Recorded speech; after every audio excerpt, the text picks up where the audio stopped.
The compact shuttle docked at a human forward base that smelled like burned metal and cold food. Admiral Soveth stepped out first, adjusting the environmental filter on his collar. The air was thin. The lights were too bright. Everything about the place felt like it had been built in a hurry and nobody had bothered to fix it since. Rail followed close behind, clutching a data tablet to his chest. He was young for an aide, young enough that this was his first assignment outside compact space. He had read about humans in preparation reports. The reports called them adaptable and unconventional. He had not known what that meant until now, standing in a corridor that had exposed wiring along the ceiling and hand-painted arrows on the walls pointing to places like fuel, COMMS, and command. A human soldier met them at the entrance. She was not in formal dress. She wore a worn jacket with a patch on the sleeve that Rail could not identify. She told them her name was Dara and that she was the field commander of this sector. She said it the way someone says their own name when they are tired of saying it. Soveth had expected a formal greeting, a ceremony perhaps. In his 30 years with the Compact Observer Corps, every species had offered some form of it, a salute, a ritual phrase, an exchange of flags. Dara offered none of those things. She handed him a cup of something warm and started walking. "You'll want to see the operations room," she said, not looking back. Soveth followed. He told himself this was simply a cultural difference. The operations room was large and loud. Screens covered every wall. Humans moved between stations without stopping, talking over each other in short, clipped sentences. Rail stood at the edge of the room and watched with wide eyes. On the screens were maps, but not the kind Soveth was used to.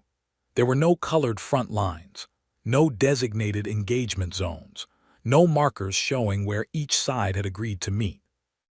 Instead, the maps showed supply routes, fuel depots, communication towers, and transit corridors deep inside Volkai-held territory.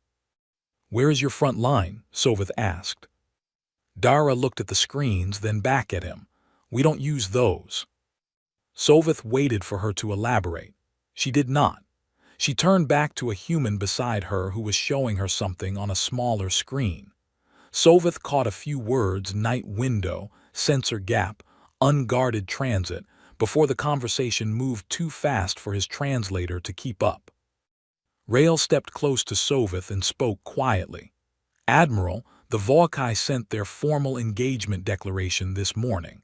Standard Accord protocol. They have designated coordinates and a scheduled time for the first engagement. Sunrise tomorrow." "Yes," Soveth said. "I received the same message." "Do the humans know?" Soveth looked at Dara, who was still reviewing the small screen. He crossed the room and told her about the Volkai's declaration. He explained the coordinates. He explained the time. He told her that under the Accord of Conduct, both sides were expected to position their primary forces at the designated location before first light. Dara listened without interrupting. When he finished, she nodded once. "We got the message," she said. "And?" Soveth asked. "And we'll handle it." Soveth waited again. The room moved around him. Someone called out a fuel estimate. Someone else confirmed a drone window. Dara had already moved 2 steps away. Soveth was a patient being. He had observed wars between species who communicated entirely in color and species who took 6 hours to finish a single sentence. He knew how to wait, but something about this room made him uneasy in a way he could not name. It was not chaos. That was the problem. It looked like chaos, but every person in this room was moving with purpose. Nobody was panicking. Nobody was confused. They were all doing something, he just could not tell what. He looked at the screens again, the supply depot map, the fuel storage locations, the communication towers behind Volkai lines. He asked Rail quietly, "What do you think they are planning?" Rail stared at the screens for a moment.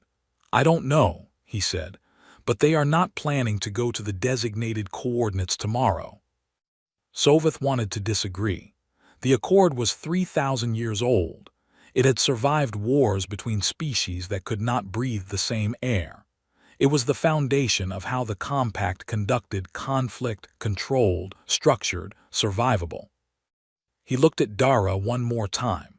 She was leaning over a table now, pointing at something on a physical map. Her finger traced a route that went nowhere near the designated engagement zone. Two officers beside her were nodding. Sovith made a note in his official log. He wrote that the human command structure appeared informal but functional. He wrote that communications were rapid and coordination seemed high. He wrote that their tactical planning was ongoing. He paused before writing the last line. Then he wrote, "First engagement expected tomorrow at designated coordinates per Volkai declaration. Human response to declaration unclear." He closed the log. Across the room, Dara straightened up, looked at the wall of screens, and said two words to the room. The room shifted immediately. New coordinates appeared on the central screen, not the engagement zone, something else, something much further behind the Volkai position. Rael read the label on the screen before it changed again. He looked at Sovith. "That was a fuel depot," Rael said. Sovith said nothing. He put his data pad under his arm and watched the room work. Outside, through the base's single narrow window, the sky was turning dark. The Volkai were preparing for a proper morning battle at agreed coordinates. They were cleaning weapons, arranging formations, following 3,000 years of tradition. Nobody in this room was doing any of that.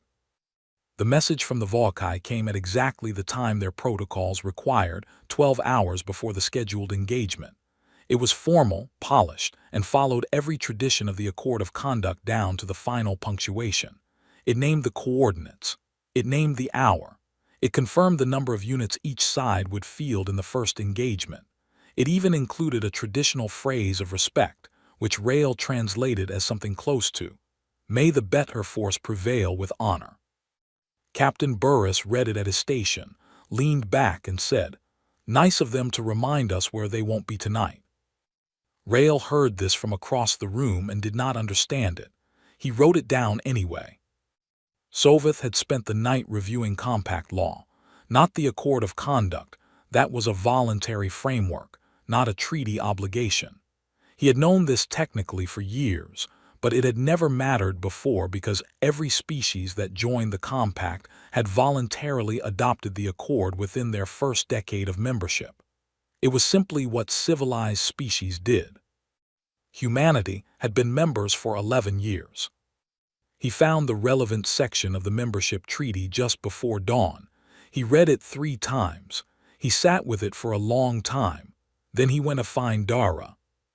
She was in a side room with 2 other officers, looking at a physical model of a structure built from what appeared to be food containers and spare parts. It took him a moment to realize it was a terrain model. They were using container lids as fuel tanks. "Commander," Sovith said, "I need to discuss the Accord of Conduct." "Sure," Dara said, not looking up. "Humanity has not formally adopted it." "Right. You are aware of this." "Yes." Sovith paused. He had prepared a longer argument. The Accord prohibits strikes on infrastructure, supply lines, energy storage, medical units. These protections exist so that war does not become. "We're not bound by the Accord," Dara said. She looked up at him now. Her expression was not hostile. It was the expression of someone explaining directions to a person who already passed the turning. "We're bound by the membership treaty, which covers conduct towards civilian populations and the use of prohibited weapons. Fuel depots don't fall under either." One of the officers beside her placed a marker on the terrain model. It landed on what was clearly a fuel storage facility. "You cannot be serious," Sovith said. "We hit it at the 3rd hour," Dara said to the officer. Then she looked at Sovith again. "You're welcome to file a formal protest. The address for compact arbitration is in your observer packet." Sovith filed the protest from his bunk before the 3rd hour came. He was precise and thorough. He cited the spirit of the accord. He cited the historical precedent of 3,000 years of interstellar conflict managed through mutual restraint. He cited the psychological importance of infrastructure protections to the stability of post-war recovery. He sent it to 3 separate compact offices to ensure it was received. Then he lay in the dark and listened. He heard nothing. The base was quiet. That was worse somehow. Rail came to his door at the 4th hour. He did not knock loudly, just enough. Soveth was already awake. "It's done," Rail said. They went to the operations room. The screens showed the aftermath. Thermal imaging, mostly the signature of a very large fire cooling rapidly in the night air. The Volkai fuel depot had been hit by a precision strike. Multiple storage tanks. The access road was blocked with debris. The repair estimate, one of the human analysts was saying, would be a minimum of 18 days. On another screen, Soveth could see the Volkai armored divisions. They were positioned exactly where they were supposed to be, at the designated engagement coordinates, waiting in formation for sunrise, ready for the honorable battle they had planned.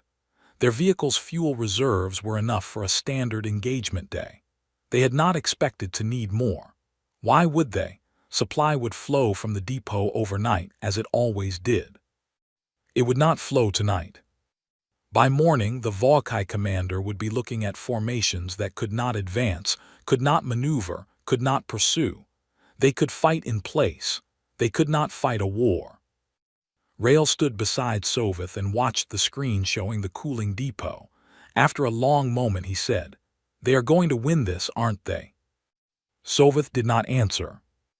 A human analyst across the room called out a number, the confirmed fuel loss estimate for the Volkai division. There was no celebration. The other humans just updated their screens and moved to the next task. It was the sound of people at work, nothing more. Dara stood near the back of the room, listening to a report from Burris. She nodded twice and approved something he could not hear. Soveth had observed 14 wars in his career. He had watched species fight savagely and beautifully. He had seen species bring medics to the field because the accord required it, and he had seen species build hospitals at front-line edges so both sides could be treated. He had always believed that the accord made species more than they would otherwise be, that it lifted war from a pure act of destruction into something with limits, something that left space for what came after. He looked at the thermal image of the depot, already dark, already cold.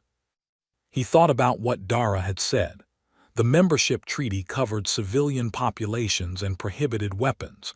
Everything else was simply war. He pulled up the Accord of Conduct document on his tablet. He read the list of signatories. Every species in the compact was on it. Their signatures spanned 3,000 years. Humanity's name was not there. He had known this since last night. Seeing it again did not make it easier. There was a tradition among the Volkai that Rail had read about during his briefings. When two sides were deep in a campaign and both had taken losses, there came a moment, always exactly at midday on the 7th day, when all weapons went silent. It was called the speaking hour by some species, the breath by others. The compact had formalized it long ago into the halting hour, 60 minutes.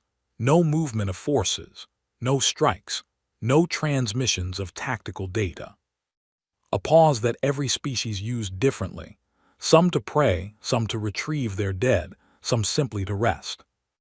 Rail had thought it was one of the most civilized things the galaxy had ever agreed upon. The 7th day came. The Volkai broadcast the halting hour signal on all channels at exactly midday. It was a low, resonant tone that lasted 10 seconds, unmistakable to anyone who knew it. Soveth heard it from the operations room and felt something loosen slightly in his chest. He had been tense since the fuel depot strike 4 days ago. There had been 2 more strikes since then, a communications relay, and a forward ammunition transfer point that the humans had somehow located before it was even fully operational. Each one filed, each one technically within the boundaries of the membership treaty, each one making the Volkai's position a little harder to hold. But the halting hour was universal. Even the humans would stop. He found Dara near the main screen. "The halting hour has begun," he told her. "I trust your forces will observe it." Dara looked at him. "We'll observe it," she said. Soveth nodded. He went to a side room and sat down. He sent a brief message to the Compact Council updating them on the situation. He drank the rest of a cup of something the humans called field ration tea, which tasted like warm soil but was at least warm. He gave himself the 60 minutes. He thought about home. He thought about the report he would have to write at the end of all this. Rael appeared at the doorway at the 40-minute mark. His expression was careful, not alarmed but close. "You should see something," Rael said. Soveth followed him back to the operations room. The screens were running. The humans at the stations were working quietly, watching data streams without speaking much. There was an energy in the room that Soveth had learned to recognize over the past week, focused and still, the way a held breath is still. On the main screen was a movement display. Hundreds of markers, human forces, all shifting slowly across the map. Not toward anything, not attacking, just moving. Soveth stared at the screen. The markers slid into new positions, spread wide across terrain the Volcae had been anchoring their defensive line against. No shots, no strikes, no signals, just movement, precise and continuous, filling in gaps and angles like water finding the shape of a container. "They are repositioning," Soveth said. "During the halting hour," Rael said. Soveth turned to the nearest human officer. "The Accord of Conduct prohibits force repositioning during the halting hour. It is a fundamental part of the tradition. Both sides remain in place." The officer looked at him without hostility. "We're not attacking anyone, Admiral, and we're not bound by the Accord." Soveth looked back at the screen. The markers continued to move. They were not violating the cease of fire. Not a single weapon was discharged. Not a single strike authorized. They were simply walking, quietly, during a period when the Volcae expected stillness, into positions that had not existed an hour ago. Dara came to stand beside him. She watched the screen as well. "The halting hour says stop fighting," she said. "We stopped fighting. It doesn't say stop moving." "The purpose of the halting hour," Soveth began. "The purpose of the halting hour, as written in the Accord, is to allow both sides to pause hostilities," Dara said. She was not reading from anything. She had clearly read it herself at some point. "We paused hostilities. Our soldiers are walking, not fighting." Soveth said nothing. On the screen, the last of the repositioning markers settled into their new locations. The halting hour tone, the signal for resumption, sounded across all channels at exactly 60 minutes, as it always did. On the Volcae side of the map, formations that had been secure an hour ago were now facing threats on 3 sides. Not from a new attack. From forces that had simply walked there while the Volcae stood still and observed a tradition. Rael watched the screen for a long time, then he said, "They read the rules." Soveth looked at him. "The humans," Rael said, "they read the rules very carefully. They found everything the rules do not say." He paused. "We have been following what the Accord means. They are following what it says." Soveth turned back to the screen. The Volcae commander's signal traffic was already spiking. Rapid exchanges between units trying to understand how their secure flanks had suddenly become exposed, without a single shot fired during a ceasefire. The answer, when those commanders found it, would be deeply unsettling. Not because humans had cheated, but because they had not. They had read the same document every civilized species in the galaxy had read for 3,000 years, and they had found something in it that no one else had bothered to look for. Soveth updated his log. He wrote the facts without commentary, positions, timing, the movement count. Then he closed the log and sat with his thoughts for a while. The humans were not breaking rules. They were doing something harder to answer. They were asking what the rules were actually for, and finding that nobody had ever had to explain it before, because nobody had ever asked. Rael had started keeping his own notes separate from the official observer log. He did not tell Soveth about this. He wrote down things he observed that did not fit cleanly into formal reporting language, small things, details that seemed unimportant individually, but that he kept returning to. He wrote, humans eat during briefings. They bring food to the planning table without thinking about it. Nobody stops to eat formally. Nobody announces a meal. They just eat while they work, and then the food is gone and the work continues. He wrote, human soldiers do not appear to celebrate victories. When the communications relay strike was confirmed successful, one officer said good, and the rest went back to their screens. There was no group acknowledgement, no ritual, just continuation. He wrote they sleep in shifts. The operations room is never empty. Someone is always watching. He was still adding to his notes on the morning of day 19, when Soveth came to him with a different energy than usual, tight and deliberate, like a person who had made a decision and was not entirely comfortable with it. I am going to speak to Commander Dara, Soveth said. I want you to witness it. They found her in the operations room, which was where they always found her. She was reviewing a logistics report with Burris. Soveth waited for a pause and then spoke. I want to tell you what the Voakai High Command sent to the Compact Council this morning, he said. Dara looked at him. All right. They have filed a formal complaint. They are calling your methods dishonorable. They say you are conducting a campaign without structure, without defined fronts, without the courtesy of predictability. They say their commanders cannot plan because human forces behave in ways that have no precedent in any recorded conflict. Soveth paused. They used the word monstrous. The room was not entirely quiet. It never was, but the people nearby were listening. Dara said, What do you think? Soveth had not expected her to ask. He took a moment. I think what you are doing is working, he said. I also think it is deeply uncomfortable for every species that is watching. Because it's cruel, Dara asked. Because it is unfamiliar, Soveth said, and unfamiliar things are easy to call cruel. Dara was quiet for a moment. Then she turned to the wall screen and brought up a set of numbers, casualty figures, her own forces. Rael looked at them. The numbers were very low for 19 days of active conflict, extraordinarily low by any standard he knew. 22 losses, Dara said. In 19 days, the average compact conflict of this scale, fought by Accord standards, runs somewhere between 800 and 1,200 casualties at this point in the campaign. She looked at Soveth. The Voakai have lost over 300.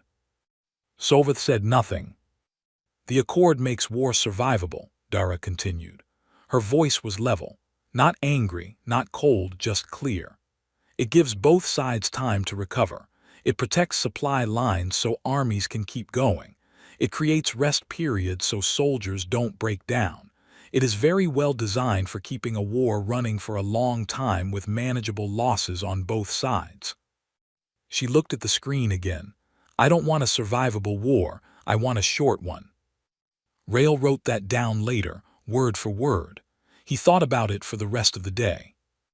Burris added something after Dara finished.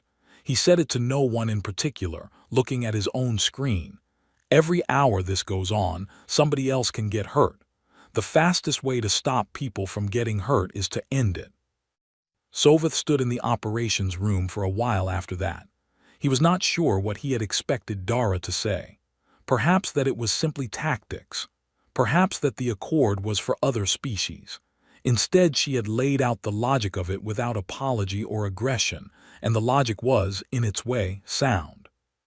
That was the most uncomfortable part. He had spent his career believing that the Accord's protections were kindness embedded in law, a way of saying, even in conflict, that both sides recognized each other's fundamental worth. The rest periods, the protected supply lines, the ceasefire hours, all of it said, we disagree enough to fight, but not enough to destroy each other completely. What Dara had said turned that around. She was not arguing against kindness. She was arguing that prolonging the destruction was its own form of cruelty, that every day of honorable war was another day of suffering extended by mutual agreement. He did not know, standing there, which framing was right. He suspected there was not a clean answer. The Volkai sent another message to the compact that afternoon, this one requesting a formal observer inquiry into human methods. The compact noted the request and told them it would be reviewed, which, Rael had learned, meant it would be filed in a place where it would wait for a long time. Dara received the information about the inquiry request when Soveth passed it to her. She nodded. She turned to Burris. She asked him about the status of a supply interception that had been planned for the following night. Burris told her the window was still viable. She told him to proceed. Rael watched her move back to the map. He thought about the Volkai complaint, the word they had used, monstrous. He looked at Dara. She was pointing at a position on the map. She was asking a question about timing. She looked like a person doing a job. He wrote one more line in his notes. I do not think they are monsters. I think they are very serious about finishing things. The peace request came on day 26, not from a junior officer, not from a diplomatic relay. It came directly from Tarvo, elder commander of the Volkai Third Coalition, a figure whose name Rael recognized from the briefing files. Tarvo had led forces in 6 compact conflicts. He had won 4 of them. He was, by every account available, a careful and formidable commander who had never requested terms before the 40th day of any campaign. He was requesting them now on day 26, and the message was brief. The Volkai wished to discuss cessation of hostilities. No conditions stated, no demands attached, just the request signed with Tarvo's personal mark. Dara read the message, set it on the table, and sent it to General Yun's office without comment. Authorization came back inside an hour. Proceed with dialogue. Dara was named the human negotiator. The meeting took place on a neutral orbital platform, a small compact station maintained precisely for this kind of exchange. Soveth was present as the official compact observer. Rael sat beside him. Dara arrived with Burris and 1 other officer. Tarvo arrived with 2 aides. Rael looked at Tarvo when he entered.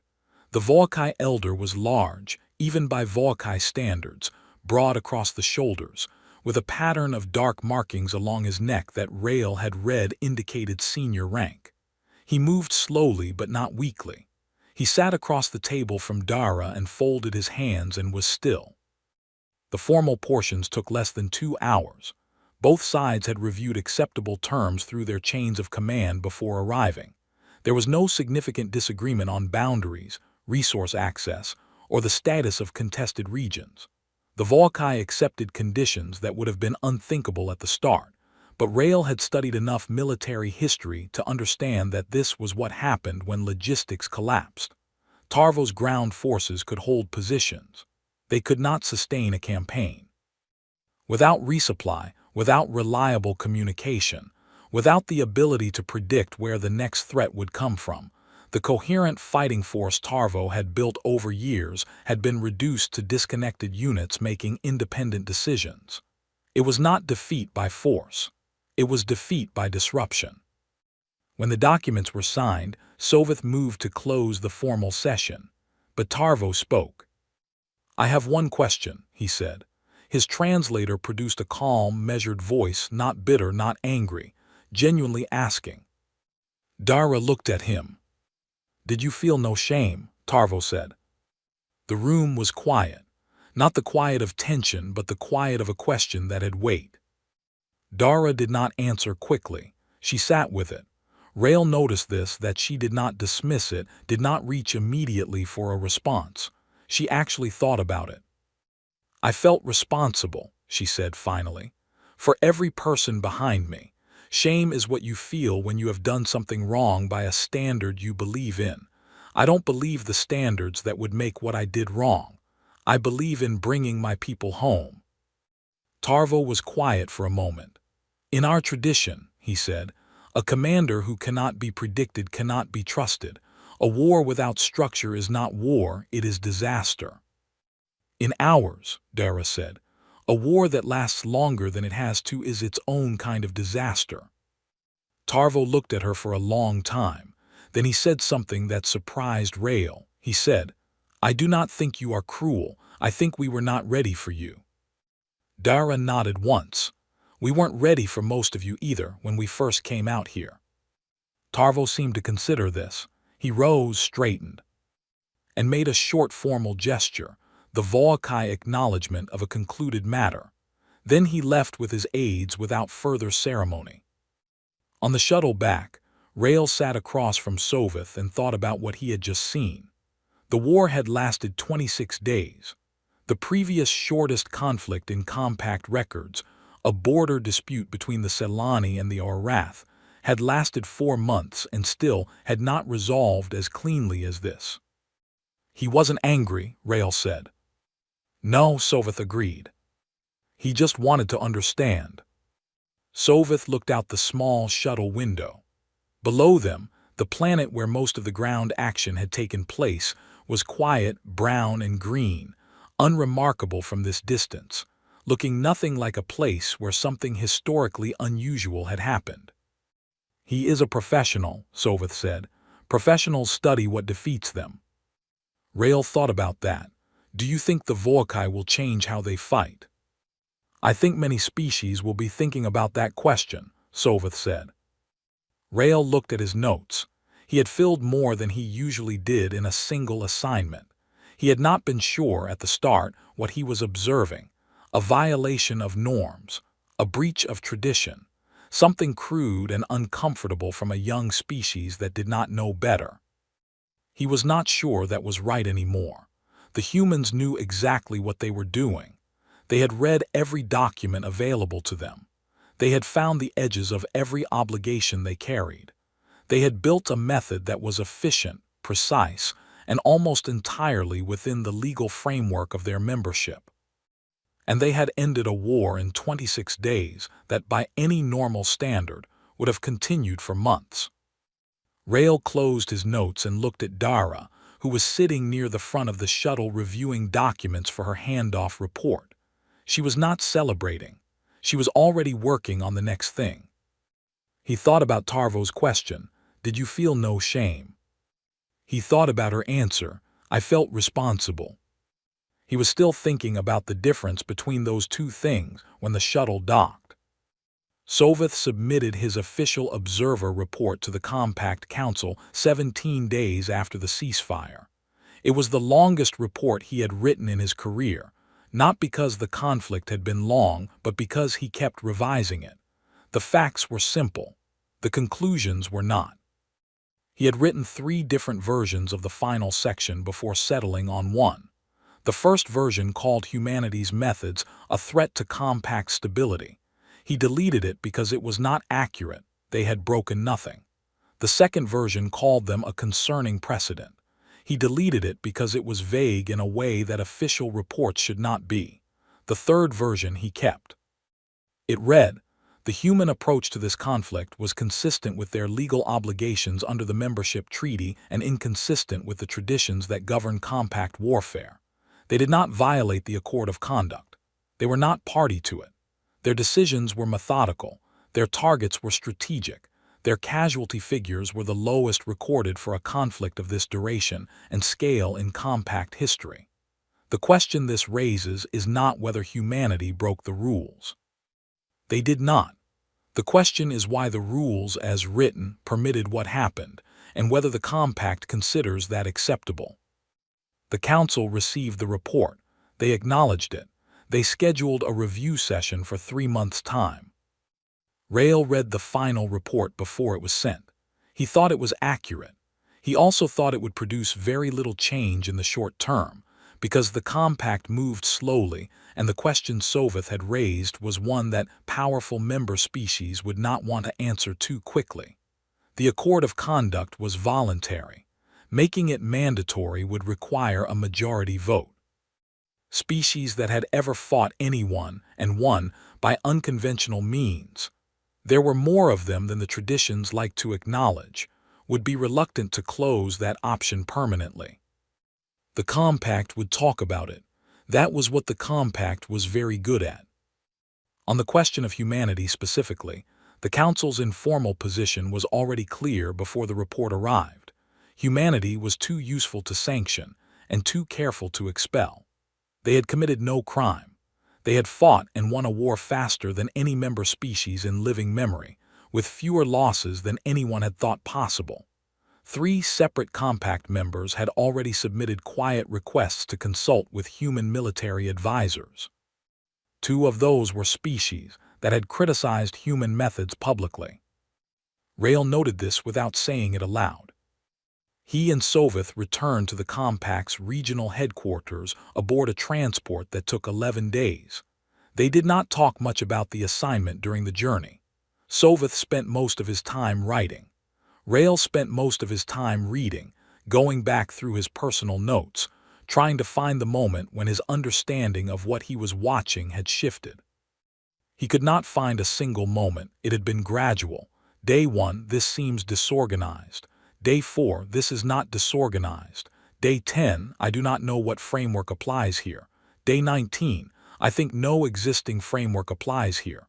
Day 26, I think that was always true and we assumed otherwise. On the 9th day of the return journey, Soveth came to find him in the small common room and sat across from him. Rail, he said, if someone asks you, a colleague, a family member, anyone, what humans are like in conflict, what will you tell them? Rail thought about it seriously. He looked at his notes. He thought about Dara eating during briefings and never celebrating and going straight to the next report on the shuttle home. He thought about Burris saying, every hour this goes on, somebody can get hurt. He thought about the fuel depot going dark in the night, the silent repositioning during the halting hour, Tarvo asking if she felt shame and Dara taking the time to actually think about it before answering. I'll tell them not to think of it as ruthlessness, Rail said. Ruthless suggests they enjoy it or don't care. They care very much, that's the point. He paused. They care so much about the outcome that nothing between start and finish feels sacred to them. Not traditions, not ceremonies, not the way it's always been done. Only the ending matters, only the cost matters. Soveth considered this. That is well put. You should use it in the next report, Rail said.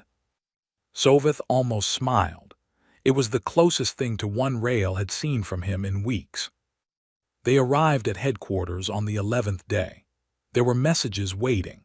The Compact Council review had been pushed to 4 months. 2 more species had filed requests to consult with human advisors. The Volcae had opened a formal academic inquiry into the history of warfare outside the Accord framework, the first such inquiry they had initiated in 100 years. And the humans were already back home. Dara had been reassigned to a training post, according to the public roster. Burris had returned to Logistics Command. General Yun had given a brief statement to the Compact press office. The statement said, "The conflict was concluded satisfactorily, and we hope for productive relations with the Volcae going forward." No monuments, no public celebrations, no speeches about honor or sacrifice or the glory of the campaign. Just a statement, filed promptly, and then the business of the next thing. Rail filed his personal notes in the archive under his own name. He labeled the folder, First Human War Observations. He thought that was enough. He thought someone, eventually, would find it useful. Then he went to get something to eat and started reading about the next assignment.